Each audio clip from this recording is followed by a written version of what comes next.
let's talk about that. I know that this is, the main thing that you're being asked about, but not getting your contract renewed with WWE around that WrestleMania time period and that ending. I know that it must be something bittersweet that is hard. I mean, clearly, I feel like you're handling it amazingly.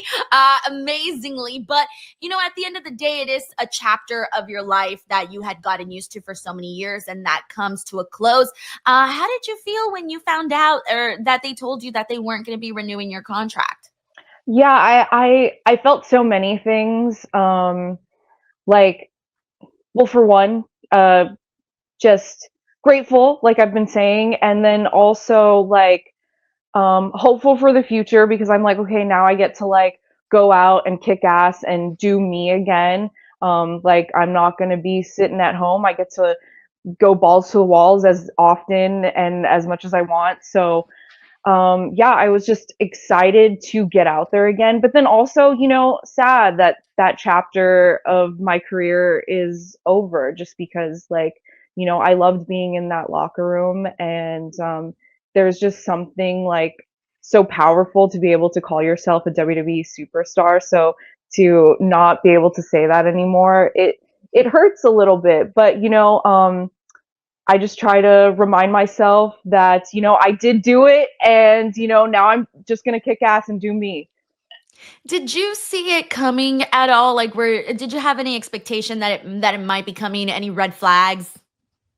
I mean, yes and no, because like, with me, it's my contract was coming up. So like, I knew like it was either going to get renewed or it wasn't. And I didn't have much to show for that year because, I was gone from injury for 10 months and then um, had a little bit at NXT and then I was off TV for another 2 months. So I um, I was like, man, if I'm gonna renegotiate a contract, like I don't really have much to show for. Um, I don't know if I could just go back and say, hey, like remember when I was in War Games like almost 2 years ago? You know what I'm saying? So it's like it's hard. It's hard to say. It's hard to say. Like I thought that like coming back from such an intense injury and killing it and coming back better, that like that would be some leverage to get me another contract. But also part of me was like, yeah, I don't have much to show for. Maybe they won't renew me. And when you start thinking that way, I mean, it's hard, this is a kind of a complicated question, but were you okay with that? Were you okay with the idea that, hey, this may come to an end, but I'm gonna be okay? Or was it one of those situations where you're like, God, like, please don't let it end? Or did you know you were gonna be okay? I knew that I would be okay. So to be honest, I was tussling with the decision to even resign just because I wasn't doing anything and I wasn't happy with not doing anything. I wasn't happy with staying at home. I wanted to get out there and do what I love.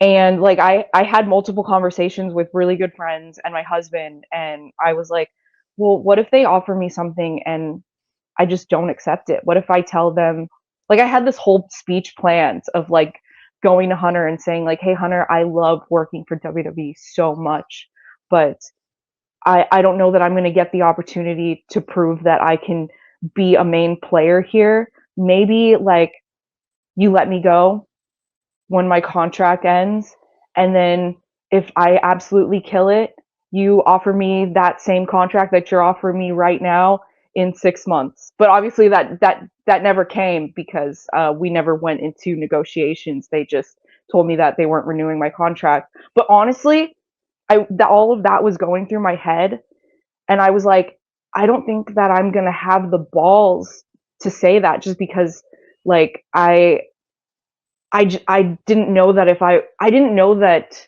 if I could take that risk. So them not renewing my contract made that hard decision for me. Um, yeah, so in a way, I'm like, I'm grateful that they didn't renew it because now I am going out there and I'm getting to show who I am, rebuilding my confidence, and, you know, being Shotzi Blackheart, the ballsy badass again.